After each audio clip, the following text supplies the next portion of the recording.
山雅治さんが酔っ払ってる女の子が道端に転がってて、女の子が落ちてると思ってそれを担いで家に持って帰ったみたいな話をしてるんですよ。福山雅治ライブで見たが180センチ小顔イケメン、歌うまい、話うまい、逆線俳優する、声優する、一体何者。いやそうなんですよね。アミューズの事務所の人に福山雅治が事務所に受けに来た時の話っていうのを聞いたんですけど、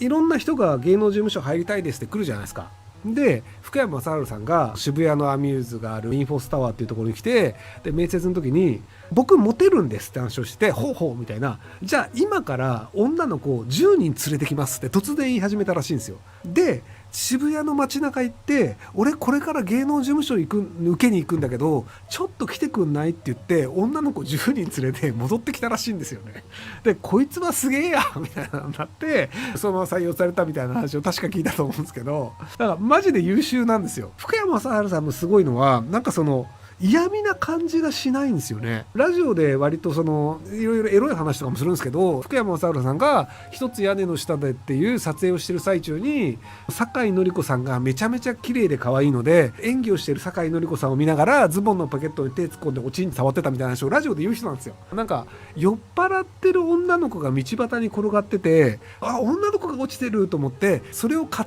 いで家に持って帰ったみたいな話をしてるんですよ。だから今の時代いやいやそれなんかどうなの、法的にどうなのとかいろいろあると思うんですけど、ただもう福山雅治だからしょうがないよねっていうのでみんななんか笑ってごまかして許してしまうっていう。だからやっぱ福山雅治すげえっていう、イケメンだから OK なんですよね。これがねブサイクがなんか道に女の子が落ちてたから家に持って帰りましたってなったらもう普通に通報案件で逮捕されて終わりなんですよ。でも朝起きたら福山雅治の家で福山雅治がコーヒー入れてくれておはようとか言われたら何ってなって警察行こうとか通報しようとかならないじゃないですか。だからこれがイケメンの強さなんですよ。イケメンが許される行為とブサイクがやっていい行為っていうのは全然違うので、平等とか言ってブサイクがそういうことするととんでもないことになるので、イケメンだけに許されることが世の中にはあって、やっぱイケメンとブサイクではできる範囲選択肢が違うし権利も違うっていうのはきちんと理解していただいた方がいいんじゃないかなと思います。交番でもいいよっていうね。だからイケメンはねやっぱね通報されないからいろいろ許されるんですよね。パワハラセクハラとかも基本的にブサイクが言われるだけで、美人とかイケメンの上司がやったらパワハラにならないんですよね。性格が良くて顔がいい人は大体幸せになります。で、頭が良くて性格が悪い人は大体不幸になります。頭が良くて性格が悪い人ね。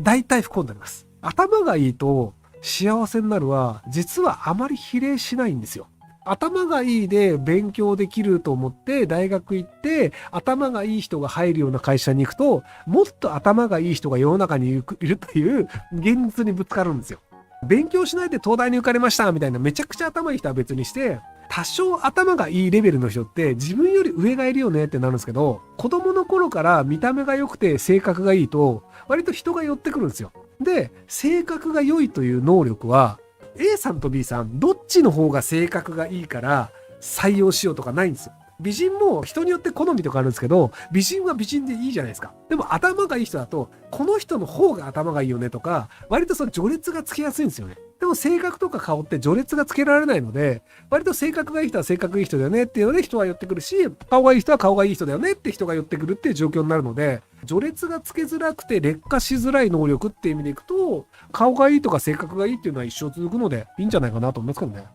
顔が良くて性格がいいから20代のうちにいろいろ異性遊びをしすぎて結婚のタイミングを失って、見た目があんまり年を取るとよろしくないと日本では言われがちなので、年を取って人気がなくなってきた時も昔はモテたんだからまだモテるはずみたいな思い込んで独身で頑張ろうとすると結構不幸になる可能性があるんですけど、ただ性格のいい人の場合であればある程度若いうちにさっさと結婚しちゃったりするので、なので全然問題ないんじゃないかなと思いますけどね。頭がいい方が給料が高いことは多いんですけど、別に給料が高いから幸せになるわけでもないんですよ。なので人が幸せになれるかどうかっていうのと頭がいいとか金が稼げるは実はそこまで相関しないんですよ。福山雅治さんっていうアミューズに所属しているタレントさんがいるじゃないですか。あの人中身ちょっと変態なんですよね。福山雅治のラジオで言ってたのが、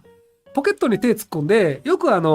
いじってるんですよ。ノリピーと共演で初めて会ってノリピーと共演するから面白いっていうのがあって、ノリピーと初めて会って会話をしながら、ずっとポケットに手突っ込んで、股間いじってたっていう話をラジオで言ってたんですよ。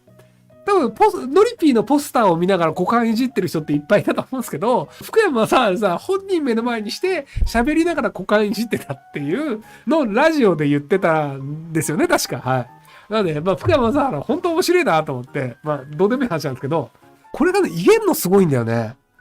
だから福山雅治さん別のパターンで、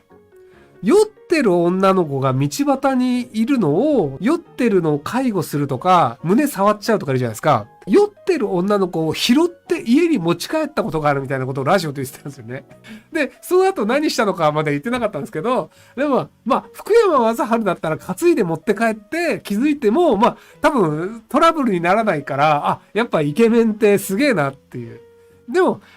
さらったのが福山雅治だったら、許すだろうなみたいなのがあって、で、福山雅治逸話で割と好きなのが、アミューズっていう会社、事務所に所属してるんですけど、タレントになりたいですっていうので、これ本当かどうかわかんないですけど、アミューズの人が聞いた話なんですけど、で、面接をしてくださいと。で、その時に僕歌も歌えるし、モテるんですよ。ただ、モテるっていくら言っても説得力ないじゃないですか。なので、今時間くれれば30分以内に50人女性をこの場に連れてきますって言ったんですよ。じゃあマジでやってみろよって言ったら、本当に渋谷の街行って順番に女の子連れてくるんですよ。俺これから芸能人になろうと思ってるんだけど、ほんと30分でいいから事務所来てみたいなこと言って、でもイケメンが言うし、何それ面白いみたいなので、女の子来ちゃうんですよ。で、10人ぐらい呼んで、いや、もうそこまでやるならいいわ、お前採用するわっていうので、採用されたらしいんですよ。っていうのがあって、だから福山雅治マジすげーって話なんですけど、っていうので、やっぱね、イケメンって自信あるんですよ。自分モテるっていうのが。生まれつきイケメンには絶対かなわないんですよね。女の子が声かけたら喜んでくるのが当たり前だって信じてるし、本当についてくるんですよ。で、実際ほら、今、日本中の人がやっぱり福山雅治かっこいいってなってるじゃないですか。で、あの人歌も歌えるしさ、で、自分で作詞作曲もするからクリエイターとしての能力もあるし、で、喋りもこれだけ面白いのよ。僕今、福山雅治さんがラジオで言っていた面白話を完全パクって喋ってるだけなんだけど、面白かったでしょっていうようなこともできるのよ。面白いし、クリエイターとしての能力もあるし、顔もいいし、モテるっていう、割と完全体なんだけど、でも、ノリピーの前で股間いじっちゃうっていう、ちょっとおかしなところがあるんですけど、そういう人もいるので、股間いじってる人はひょっとしたら福山雅治になれるかもしれないので、皆さんも一生懸命股間いじったりしてみてください。はい。というわけで、顔を出さなくてもなんとかなるのかなっていう実験をしてみましたけど、とりあえずなんとかなったかなというところで終わりにしたいと思います。お疲れ様でした。ご視聴ありがとうございます。今回の動画はこちらからの切り抜きになります。